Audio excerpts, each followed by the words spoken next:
Donc, bienvenue pour ce webinaire sur la facture électronique à horizon 2024. Donc, on va donc avoir un certain nombre de Ça vient juste de choses. commencer, là. Merci, oui, ça a commencé. Merci de couper vos micros pour ceux qui viennent de rejoindre. Donc, je me présente, je m'appelle Florent Faguet et je suis responsable marketing solutions de paiement chez Tessi, en charge notamment de la promotion de notre offre de dématérialisation des factures. Juste une brève présentation de Tessi pour ceux qui ne nous connaissent pas. Donc Tessi, on est un groupe français d'un peu plus de 12 000 personnes et qui représente 475 millions d'euros de chiffre d'affaires en 2021. Et nos activités et nos offres, elles portent au-delà du domaine de la facture électronique, puisque en fait, on est un acteur majeur du BPS. BPS, c'est pour Business Process Services, ou encore en français de l'externalisation de services. On a des clients donc qui nous confient ce qu'ils ne savent ou ne peuvent ou ne veulent plus faire en interne. Et donc, on a des offres qui associent technologie et humain. Donc, on a des propositions auprès de nos clients de logiciels, des prestations qui s'appuient sur des équipes de conseil, de développement, de back-office, et des usines de traitement et de courrier, de numérisation, ou encore des centres d'appel ou d'encaissement. Ça, c'était pour la petite présentation de Tessi. Donc, l'agenda que je vous propose de parcourir ce matin, c'est le suivant. Il va être en 3 temps. On va d'abord débuter la présentation par un rappel de l'obligation réglementaire, son contexte et ses impacts. Puis ensuite, on abordera les principaux enjeux et bénéfices de l'adoption d'une solution de dématérialisation des factures. Et à titre d'illustration, ce que je vous propose, c'est de vous présenter notre solution Digital Invoice by Tessi. Et je reste bien évidemment à votre disposition. Donc à la fin, on reprendra les questions et on pourra faire une session dans ce sens-là.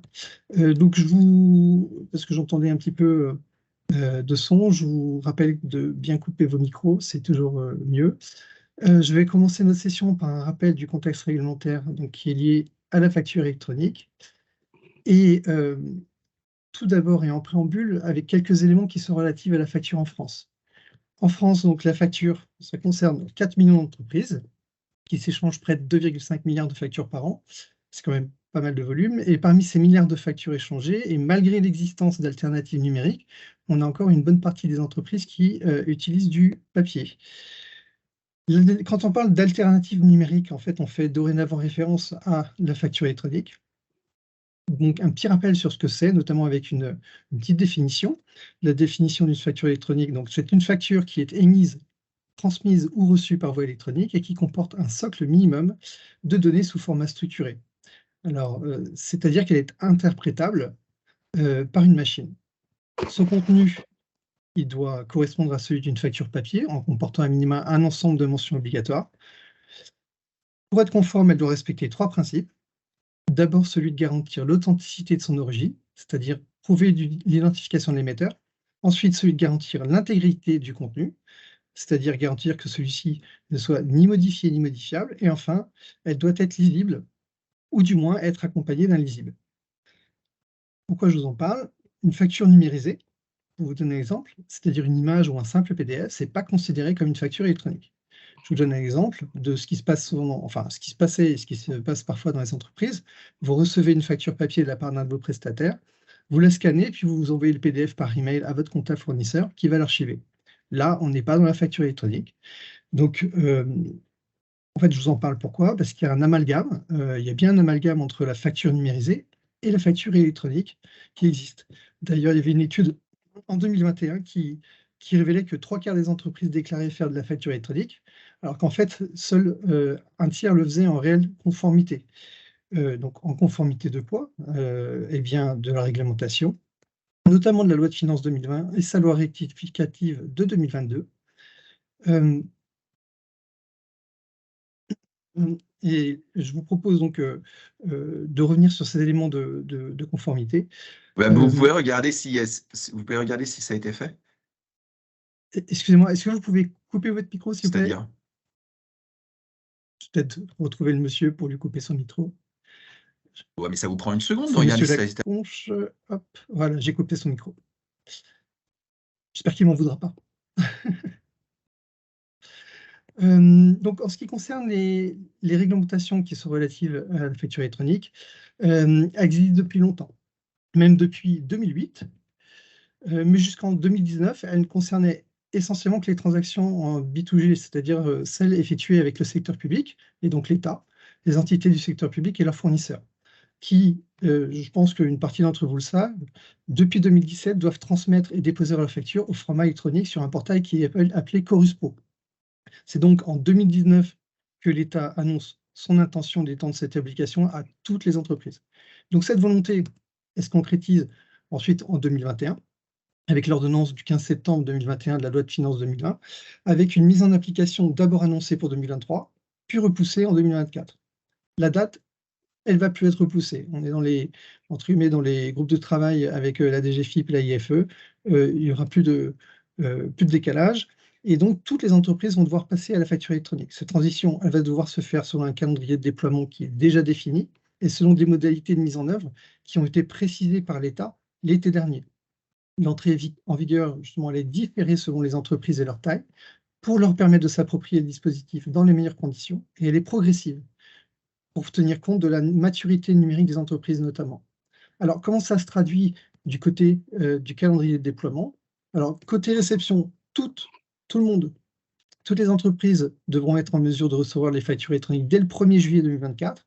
Par contre, en ce qui concerne l'émission des factures électroniques, la date, elle va varier, comme expliqué auparavant, selon la taille des entreprises. Alors, on va avoir au 1er juillet 2024 les grandes entreprises, au 1er janvier 2025, ce sera autour des ETI, et ensuite, au 1er janvier 2026, finalement, les PME et TPE.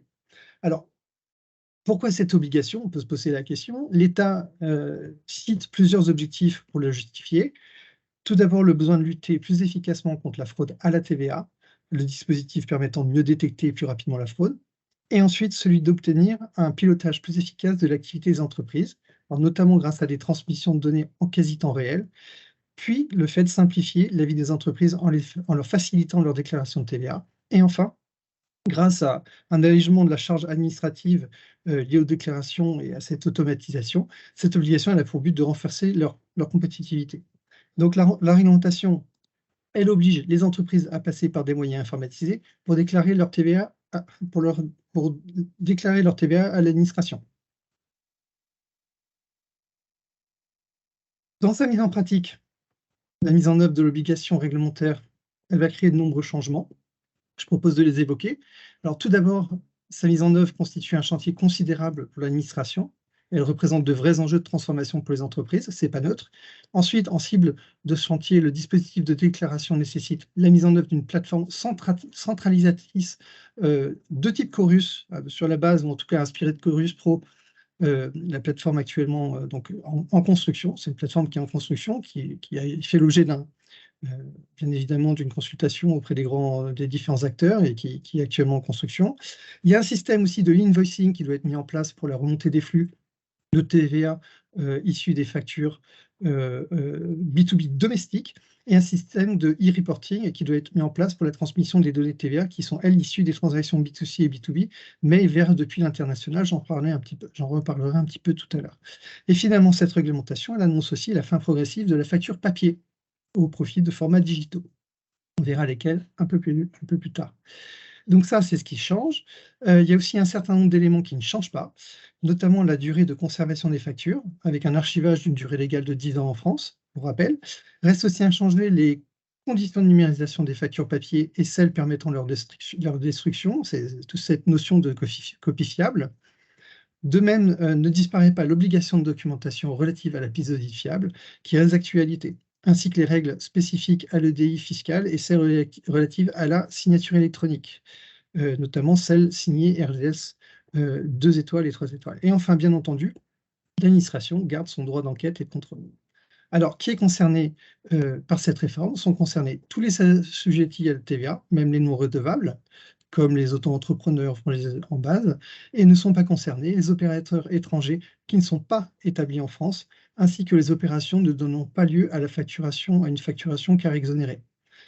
Ce que je vous propose de faire, donc je l'évoquais, c'est notamment les deux systèmes e-invoicing et reporting, c'est de les regarder un petit peu plus en détail dans la slide suivante.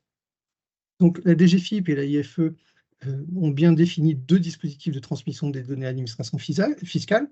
On a donc un premier dispositif qui est un dispositif de facturation électronique, appelé e-invoicing, La DGFiP a élaboré un modèle de facturation entre acteurs dit en Y et qui doit faciliter les différents échanges de flux de données entre les acteurs de l'écosystème. Donc, au travers de ce dispositif d'e-invoicing, vont être remontées à l'État toutes les transactions qui sont réalisées par ou entre assujettis établis en France. Les données des factures, elles devront être transmises à l'État via un flux d'informations, c'est important. Et ce qui implique donc que pour les entreprises, elles soient en mesure de recevoir et d'émettre les dites factures dans des formats qui sont adaptés pour pouvoir réaliser cette transmission. Le second dispositif, qui est appelé donc e-reporting, il vient compléter tout ce qui n'est pas couvert par le périmètre du invoicing, c'est-à-dire la déclaration des données de TVA qui sont liées aux transactions qui sont vers et entre particuliers, ainsi que les transactions entre entreprises vers et depuis l'international. Et à cela s'ajoute aussi l'obligation de transmission des données qui sont relatives au paiement et l'encaissement, notamment pour les prestations de services, seulement en l'absence d'options pour la TVA sur les débits. Et avec le e-reporting, donc les entreprises, elles vont devoir mettre en place les moyens pour collecter, agréger, mettre au format les flux de données et aussi adapter leur SI, donc pour pouvoir transmettre ces flux là pour le coup sur des on va dire des calendriers de flux quasi continus. Je vous propose donc maintenant un rapide zoom sur le dispositif de invoicing et son modèle en Y pour mieux comprendre un petit peu son fonctionnement et le rôle des acteurs.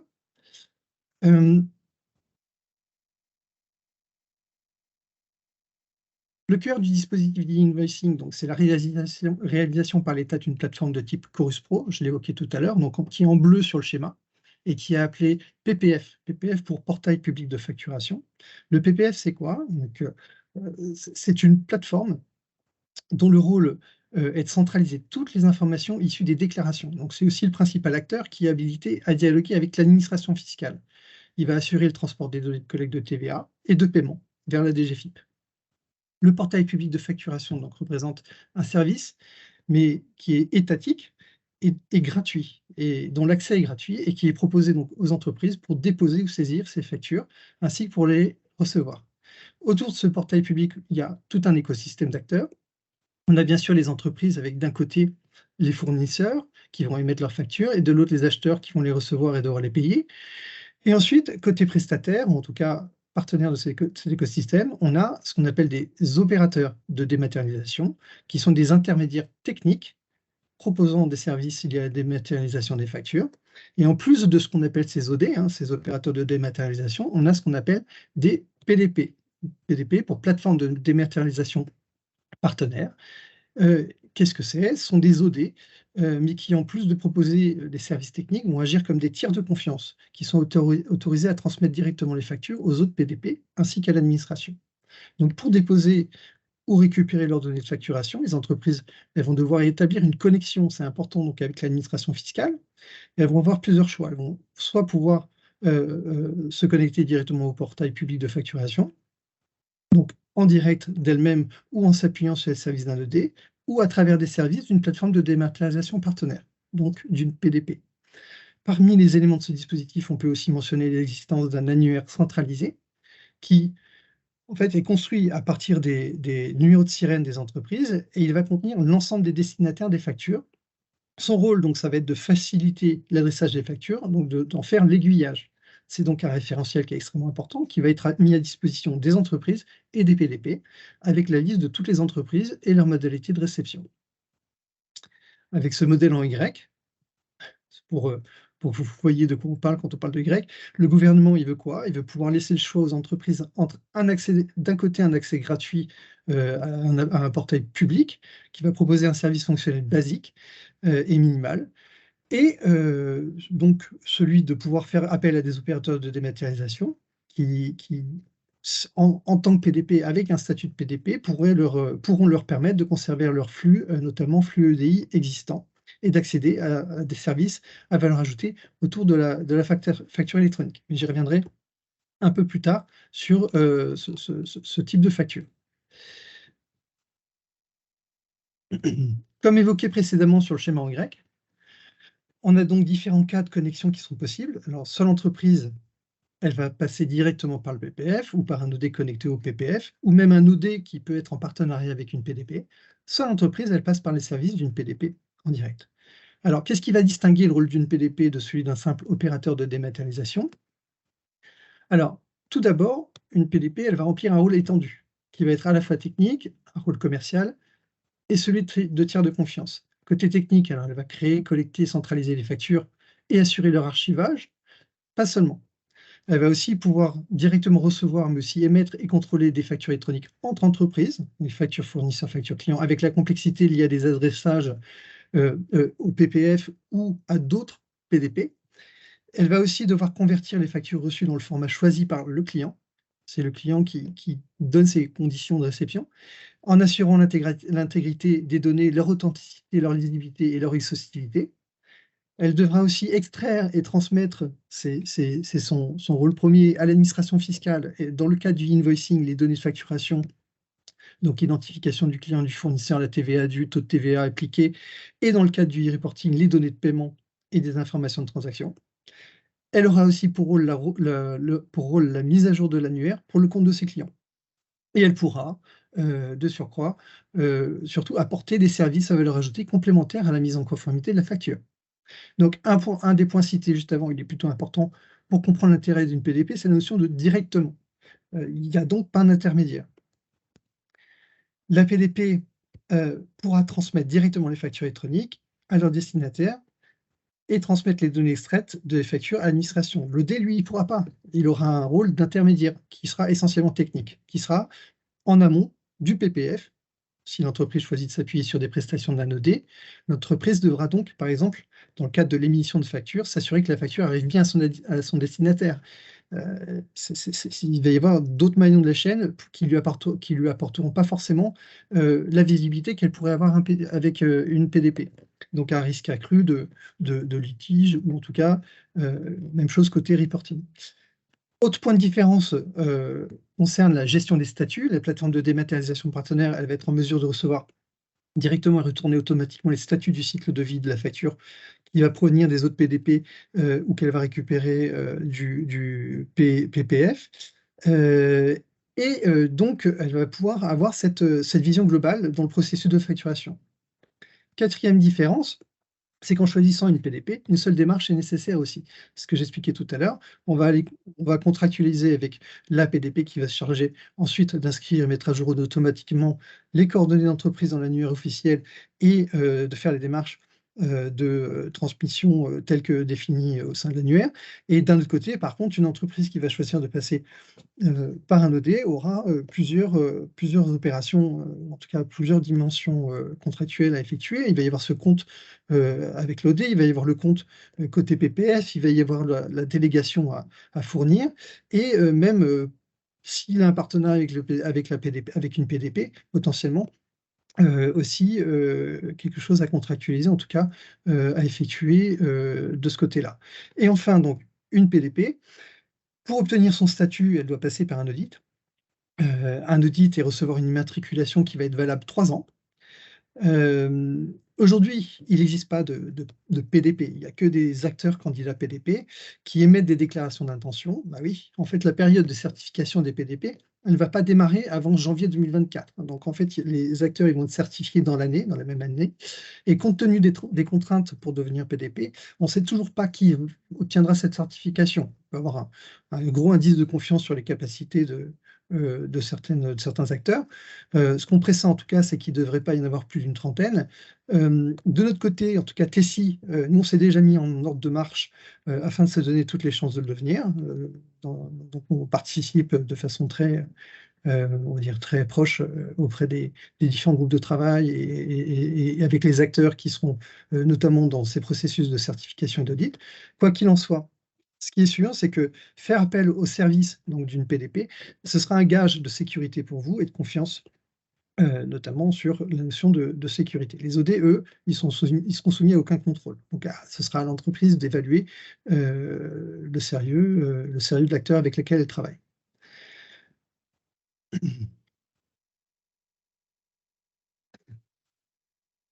La DGFiP, quand on veut parler un petit peu plus, de façon un peu plus précise des formats, la DGFiP, en fait, elle a publié des spécifications externes qui sont accessibles pour tout le monde, hein, et qui permettent aujourd'hui de savoir quels sont les formats qui seront ne seront plus, en tout cas, autorisés à terme. Demain, on ne pourra pas émettre une facture électronique dans n'importe quel format, je vous l'évoquais tout à l'heure. Et pour vous l'expliquer, je vous propose le tableau suivant. Alors, on va distinguer d'une part les formats qui sont consultables par l'œil humain, c'est le cas d'une facture papier, d'une image ou d'un document PDF, par exemple, et de l'autre, les formats qui sont lisibles par des machines, ce qui peut être le cas d'un PDF lorsqu'on fait appel à des moteurs de RADLAT qui vont derrière extraire les données, mais c'est surtout le cas pour des formats qui sont dits structurés, comme le XML. Quel que soit le format, les factures doivent être archivées dans un environnement sécurisé et conservées pendant la durée légale du pays, disons en France. Donc, dans le tableau, on retrouve les principaux formats qui vont être utilisés pour émettre des factures. Tout d'abord, le papier ne sera plus autorisé d'ici 2024-2026. Ensuite, il va y avoir une période de transition où les factures PDF simples, celles signées RGS ou assorties d'une piste d'audit fiable seront tolérées. Il va y avoir une tolérance annoncée par la DGFiP jusqu'à décembre 2027. Et à terme, par contre, l'administration, elle veut vraiment que toutes les entreprises émettent nativement des factures dans un format structuré, c'est-à-dire informatique, pour notamment faciliter les échanges de données. Parmi ces formats conformes aujourd'hui, que vous voyez, donc le PDF simple et tout ce qui est PDF signé ou avec la PAF, ne seront pas conformes à terme.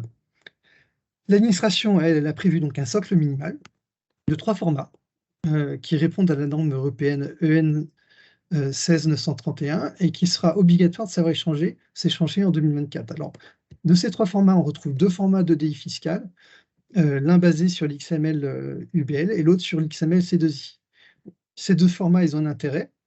Ils sont nativement consultables par les machines, mais ils ont un petit désavantage qui est qu'ils ne sont pas lisibles par les humains. Donc l'entreprise devra accompagner ou faire accompagner par son partenaire ces formats XML par des lisibles. Et enfin, on a un format qui est dit mixte ou hybride, parce que justement, il embarque à la fois du XML et un PDF lisible. Ce format, il est appelé FactureX. Vous en avez sûrement entendu parler. Ce format FactureX, c'est celui qui coche, entre guillemets, toutes les bonnes cases. En termes de conformité et on va dire de praticité, et il est donc pressenti comme majoritairement en circulation à horizon 2024. D'ailleurs, petite parenthèse, chez nous, Tessie, sur la plateforme, on gère déjà des factures au format FactureX pour certains de nos clients. Pour conclure sur l'attention apportée au format, c'est pas neutre de faire attention à ces formats et de bien commencer à les intégrer, parce que la DGFiP, de son côté, elle prévoit des dispositifs de rejet en cas de non-conformité et des sanctions pour les entreprises. Par exemple, côté invoicing, l'entreprise elle pourra écoper d'une amende de 15 € par facture non conforme, avec un plafond de 15 000 € par année civile. Et concernant le e-reporting, c'est pareil, on va avoir on va dire des amendes applicables, notamment jusqu'à 250 € par transmission, sans pouvoir excéder 15 000 € par année civile. Alors pour certains, et de nos clients, ou en tout cas d'entre vous, c'est sûr que compte tenu de leur volume de facture, les plafonds peuvent être atteints plutôt rapidement. Pour rendre un peu plus concret ce qu'est qu'une facture X, j'en ai fait une petite représentation là-dessous. Donc on a à gauche les avantages d'un format structuré avec les métadonnées XML qui sont exploitables par des machines.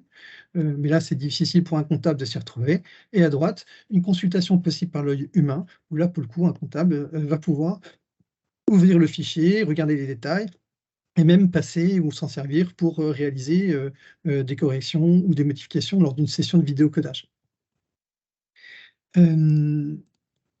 Donc, après ces éléments de contexte réglementaire, je vous propose de passer à la deuxième partie de notre présentation et de vous parler des enjeux et des bénéfices liés à des solutions de dématérialisation. Pour mieux comprendre ces enjeux, je vais revenir sur juste quelques éléments de contexte qui sont liés à l'annonce de cette obligation réglementaire. Alors, tout d'abord, se mettre en conformité implique un certain nombre de changements pour les entreprises, dont au début, en fait, il y avait un accueil un peu, ou même globalement mitigé. À l'annonce de la réforme, les entreprises, elles ont dénoncé quoi? Un investissement contraint et forcé, notamment à cause des efforts de recensement à réaliser, à cause de l'investissement et des développements informatiques à anticiper, et aussi par peur d'une transformation d'entreprise. De plus, les entreprises, à l'époque, elles évoquaient des délais beaucoup trop courts. Pour rappel, la DGFiP, elle a annoncé une échéance à 2023, qui heureusement a été repoussée depuis à 2024. et des modalités de mise en œuvre qui étaient jugées trop floues et des spécifications qui restaient en cours de précision. Et il y avait pas mal de questions, de cas d'usage encore sans réponse. La réforme, donc, elle a apporté un climat anxiogène, mais qui est apparu en fait en même temps qu'une période d'accélération des projets de digitalisation. On a une tendance qui est de ces dernières années, suite au Covid, qui était reflétée dans une étude du cabinet Marquès réalisée en 2021, qui disait que, en fait, 37 des entreprises envisageaient des investissements dans la digitalisation des processus P2P et O2C, c'est-à-dire procure to pay ou order to cash. D'ailleurs, pour ceux qui ne savent pas, juste pour expliquer les termes, quand on parle de procure to pay, on désigne les processus qui concernent le cycle fournisseur, de la demande d'achat au règlement de la facture. Et lorsqu'on évoque l'order to cash, on désigne les processus qui concernent le cycle client, de la gestion de la commande au paiement de la facture par les clients. Donc, c'est un passage forcé de la facture électronique qui a été synonyme de digitalisation. C'est donc aussi une opportunité de se mettre en conformité, ainsi que aussi digitaliser des processus procure to pay et order to cash. Aujourd'hui, ça, quel que soit l'avis des entreprises et de la réforme, il va être nécessaire de se mettre en conformité. C'est un passage qui nécessite pour les entreprises une préparation, cette mise en conformité. Un choix de mode de transmission des données des factures, on en parlait tout à l'heure, qui soit adapté à son organisation avec le PPF, le PDP et l'OD, et l'adoption de solutions de dématérialisation. Finalement, combien de temps nous reste-t-il d'ici la mise en vigueur de la réforme? Parce que oui, aujourd'hui, donc on vient de passer 2023, 2024, c'est l'année prochaine. Ben, il reste qu'1 an, 5 mois, 12 jours, d'ici le 1er juillet 2024. Alors, c'est juste pour vous donner, c'est pas pour vous mettre plus la pression que ce qu'il y a déjà, mais ça va être la date à laquelle toutes les entreprises devront être en mesure de recevoir des factures électroniques. Ça peut sembler encore loin, mais attention, parce que, avant de pouvoir, choisir et mettre en place une solution, il y a quand même, et tout de même pas mal de chantiers ou en tout cas quelques chantiers à considérer. Je vous propose de parcourir, les principaux chantiers, pour vous aider dans votre préparation. Alors tout d'abord, il faut se mettre en mode projet pour légitimiser le projet en interne, sécuriser un sponsor, caler un planning et le long du projet, gagner en efficacité opérationnelle. Comme pour tout projet, vous allez devoir d'abord désigner un leader projet et former des équipes transverses qui vont être composées d'utilisateurs clés et puis mettre en place une gouvernance, projet. Ensuite, et c'est une étape importante, les entreprises doivent réaliser un état des lieux, c'est-à-dire un recensement du paysage humain et applicatif qui va être en lien avec la facturation. Quelles personnes, quels outils, quels flux de factures sont impactés par le projet? Le but, ça va être d'obtenir une photo technique des flux d'échange des factures et du coup de mieux cerner le périmètre qui va être à dématérialiser et à optimiser. Alors attention à ne pas sous-estimer l'importance de ce recensement et sa complexité. C'est vraiment une des phases la plus importante. Je vous invite à consacrer à cet état des lieux le temps et les ressources nécessaires pour vraiment obtenir une vision exhaustive de l'existant, au risque sinon de passer à côté d'éléments qui pourraient être, ensuite à l'origine de difficultés, notamment lors de la phase d'implémentation de la solution. Une fois cet état des lieux effectué, il faut, passer à une analyse des processus et des workflows. On va mieux cerner ceux à supprimer, optimiser ou automatiser et on va aussi échanger avec les équipes concernées pour identifier s'il y a d'éventuelles interdépendances applicatives et humaines et on va aussi ainsi mieux se préparer à une future conduite du changement. La réussite donc de ces projets de transformation passe aussi par l'adhésion, des parties prenantes, auprès desquelles il faudra prévoir une communication réfléchie, préparée, pour bien maximiser, toutes les chances d'adhésion au projet. Les parties prenantes, elles sont de 2 types. Il y a les parties prenantes internes, les collaborateurs, bien évidemment les équipes qui sont directement impactées comme les équipes comptables, mais aussi, des services connexes ou transverses. Il peut y avoir les équipes IT, la conformité, fiscalité, le juridique, les achats et la logistique. Il y a même le commerce, l'avant-vente, l'administration des ventes, jusqu'aux responsables des entités. Ou elles peuvent être aussi externes avec, notamment les fournisseurs et les clients, mais il y a aussi les tiers, des types, cabinets de conseil, les SS2I, mais aussi les ERP et autres logiciels de supply, ou procurement, qui sont, à un moment donné, en adhérence avec la facturation. Une bonne adhésion de vos parties prenantes, c'est important. Pourquoi? Parce que ça va augmenter, les chances de réussite du projet. En interne, les employés vont se sentir impliqués dans le projet et participer à surmonter les éventuelles difficultés ou même leur peur du changement. Le travail des équipes projet va être facilité, parce que le projet va jouir d'une plus grande légitimité. Les calendriers et le budget ont plus de chances d'être respectés. Et vis-à-vis de vos clients, ça leur donne un délai pour réagir et échanger avec vous sur eux, leurs préférences, on va dire leurs inquiétudes. Ça va être aussi la possibilité de sécuriser la réception de vos factures et donc d'être payé à terme. Et vis-à-vis de vos fournisseurs, ça va leur offrir un délai pour s'adapter et s'assurer, eux aussi, que vous recevrez bien leurs factures.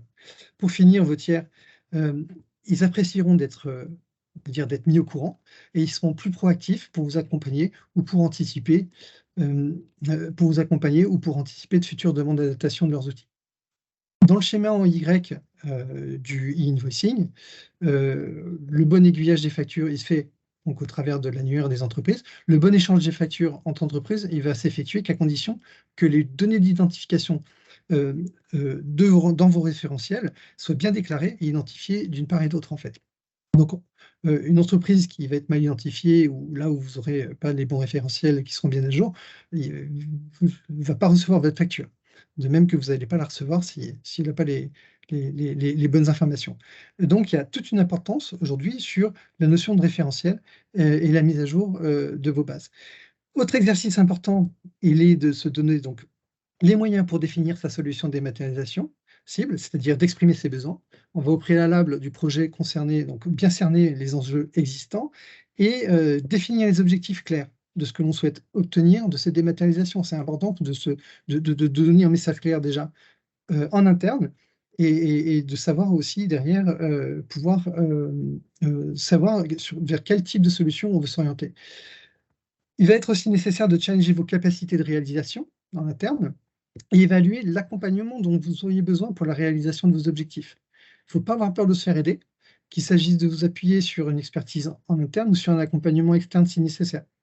Et ensuite, rédiger un cahier des charges détaillé, ce n'est pas obligatoire, mais ça permet d'exposer à la fois en interne et au marché ces exigences de façon précise et détaillée.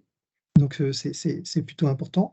Et dernier chantier, une fois que l'on a défini ses besoins, c'est celui de choisir sa solution. C'est-à-dire la solution qui convient, qui va être adaptée à ce qu'on a pu identifier en amont. Il est préférable donc de rencontrer à ce moment-là les acteurs du marché, je vous le conseille, et les solutions qu'ils proposent. On peut réaliser une étude de marché, on peut se faire accompagner par des experts qui vont le faire à sa place, à notre place, et on va aussi pouvoir bien évidemment lancer des consultations telles qu'un appel d'offres, un RFP. N'hésitez pas, en tout cas, à tester les solutions ou à demander à obtenir une démonstration de celle-ci. La mise en place de la solution retenue, elle doit répondre à vos enjeux, à vos spécificités et bien évidemment répondre à vos objectifs et vous apporter les bénéfices qui doivent y être associés. Alors quand on parle de bénéfices, ce que je vous propose, c'est d'évoquer on va dire ces bénéfices-là. Donc le premier enjeu, c'est la mise en conformité, mais c'est aussi l'objectif de cette dématérialisation. En termes de bénéfices, l'adoption d'une solution de dématérialisation, elle va permettre de garantir une pleine conformité fiscale. On va éviter les sanctions, tant est que l'entreprise ait bien préparé son projet et mis en œuvre le dispositif qui convienne. Comme évoqué aussi il y a quelques slides, un autre enjeu, c'est celui d'améliorer ces processus procure-to-pay et order-to-cash. Une solution de dématérialisation va vous permettre l'automatisation des traitements et la suppression de certaines dépenses, notamment l'encre, papier, enveloppe, affranchissement et autres, ce qui va avoir un premier effet de réduire le coût global de la facture par rapport à une facture, d'une facture papier par rapport à une facture électronique.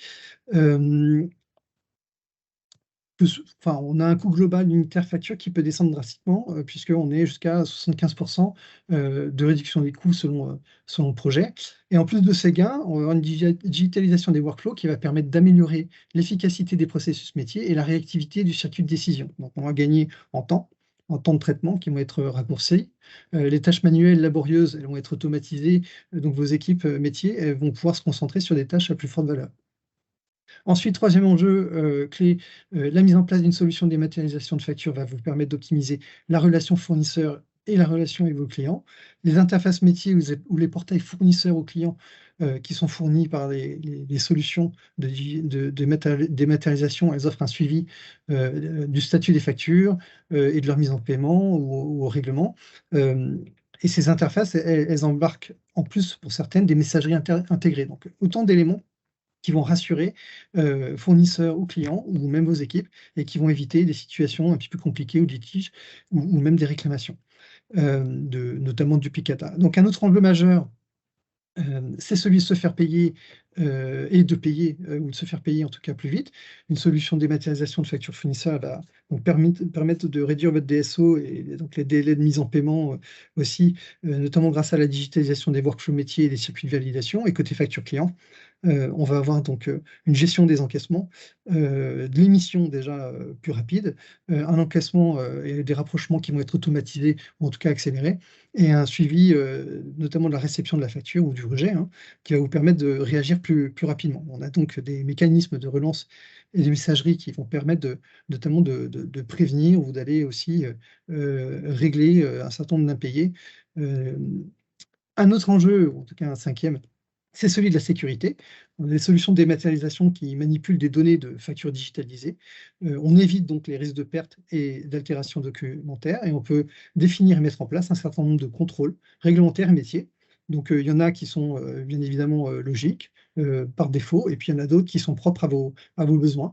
On va pouvoir identifier des erreurs, identifier peut-être des tentatives de fraude, et les données, elles transitent bien évidemment sur des plateformes qui sont sécurisées, et les données sont archivées selon une norme, la norme ISO 27001. Un dernier enjeu, c'est celui donc d'obtenir une traçabilité de l'activité.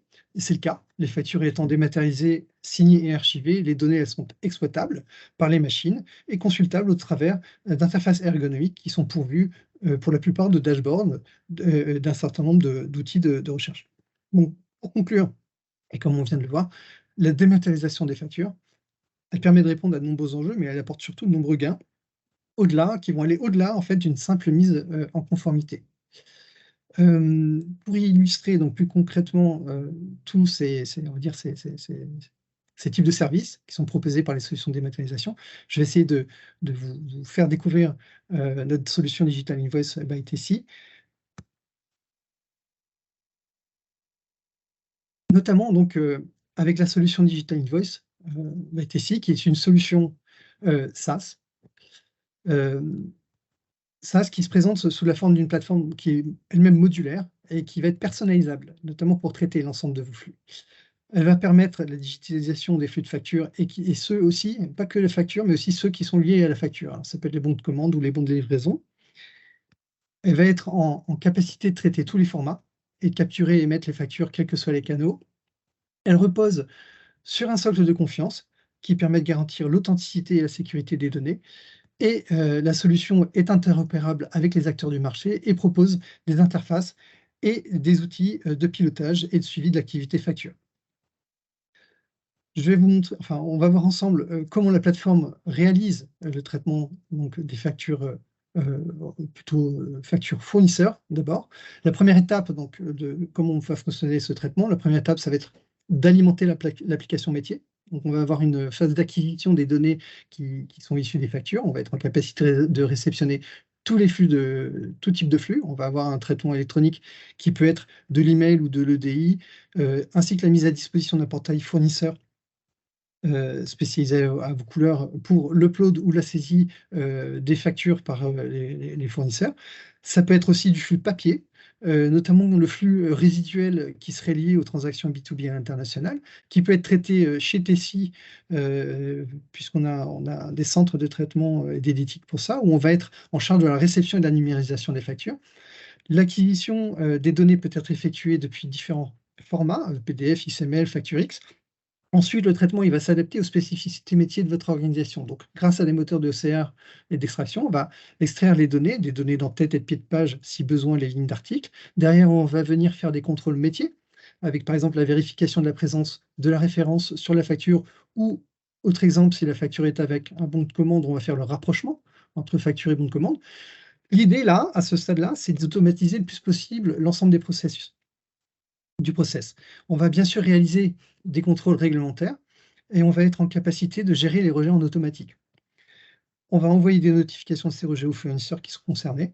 Comme ça, il y aura une réaction possible. Ensuite, une fois la conformité de la facture validée, elle va être archivée selon les dispositions légales du pays de l'entité émettrice, c'est-à-dire 10 ans en France. Et côté traitement métier, on va vous mettre à disposition un workflow qui va vous permettre de traiter des situations spécifiques de mise au paiement, de validation, de vérification, de modification, de gestion des rejets. On va mettre aussi à disposition de vos agents un portail métier qui va permettre la consultation des factures et les différentes actions inhérentes au workflow métier. Et comme évoqué précédemment, vos fournisseurs disposent d'un portail qui leur permettent de soumettre leurs factures, mais aussi d'aller voir où en est le statut du paiement de celle-ci. Un petit aperçu, juste pour, parce que j'ai pas le temps de faire une démo, mais je vous propose de montrer quelques screenshots des interfaces. Donc on a des interfaces qui, je le rappelle, sont en marque blanche, et qu'on habille donc à couleur. Il y a le portail fournisseur, donc avec donc tout ce qui est tableau de bord, une visibilité des factures, du statut des factures, euh, qui ont été envoyées par les fournisseurs, et puis qui lui permettent aussi la saisie ou le plot de ces factures. Ensuite, on a toute la partie interface de vidéocodage et portail métier côté pour nos clients, hein, qui est mis à disposition de leurs équipes métier, avec pareil, donc la notion de dashboard, où on a plusieurs widgets, c'est personnalisable, et une capacité de recherche multicritères, et la possibilité pour les équipes de suivre voilà, le statut des factures et d'avoir de réaliser les actions qui sont en lien avec le workflow métier ou le circuit de validation, par exemple, la mise ou la mise au paiement. Je vois qu'il faut que j'avance sur le timing. J'espère que vous avez un peu plus de temps chez vous. Sinon, donc la solution, en plus de cette notion de prestations inhérentes à la plateforme, on va avoir donc des services qui sont liés au traitement de la facture. C'est ce que j'expliquais, ce que je décrivais tout à l'heure, mais on va aussi avoir une solution qui va bénéficier de services qui sont issus des autres activités de Tessie, notamment donc de l'accompagnement à le rendement de vos fournisseurs. On va être en capacité aussi d'élaborer des campagnes de référencement fournisseur ou des campagnes de due diligence KYS ou de rémédiation pour mettre à jour, pour être sûr que voilà, vous ayez vos référentiels, vos bases de pièces à jour, ou encore on va être en capacité de vous accompagner dans l'optimisation des référentiels fournisseurs. Je vais juste passer sur la partie côté facture client, avec une plateforme qui va là aussi s'adapter aux besoins, aux spécificités de nos clients. On va pouvoir récupérer les flux de données de factures de façon automatisée depuis vos référentiels, tels que depuis le ERP, et même proposer une acquisition qui peut être manuelle. On met à disposition une saisie, un petit portail de saisie des informations de facture avec une saisie en ligne possible. Une fois qu'on a réceptionné ces flux, il va y avoir un contrôle des mentions. Si tout est validé, on va pouvoir créer l'original de la facture en s'appuyant sur une ou plusieurs feuilles de style préalablement définies ensemble. Ensuite, on va créer une facture X et on va la signer avec un certificat RGS 2 étoiles et l'archiver dans un coffre-fort numérique pour 10 ans.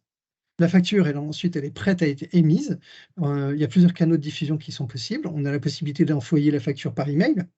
On a aussi la possibilité de la mettre à disposition du client sur un portail client, où là, il va être notifié par email qu'il a reçu une facture. Il va aller sur son portail client. Il y a un portail client à vos couleurs, où là, derrière, il va pouvoir la régler, la télécharger. Quand je dis la régler, c'est donc la payer avec un certain nombre de moyens de paiement, tels que CB, virement, prélèvement, même chèque.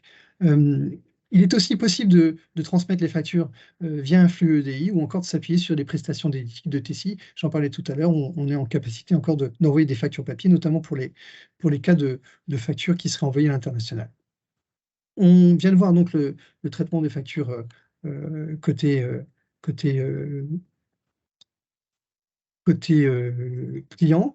Il y a bien évidemment des interfaces aussi que j'ai évoquées tout à l'heure, juste rapide aperçu. Donc il y a le portail client avec pareil les dashboards, la possibilité de voir ses visibilités des factures et le suivi, de voir quelques possibilités de recherche multicritères, de télécharger un duplicata et bien évidemment de les payer.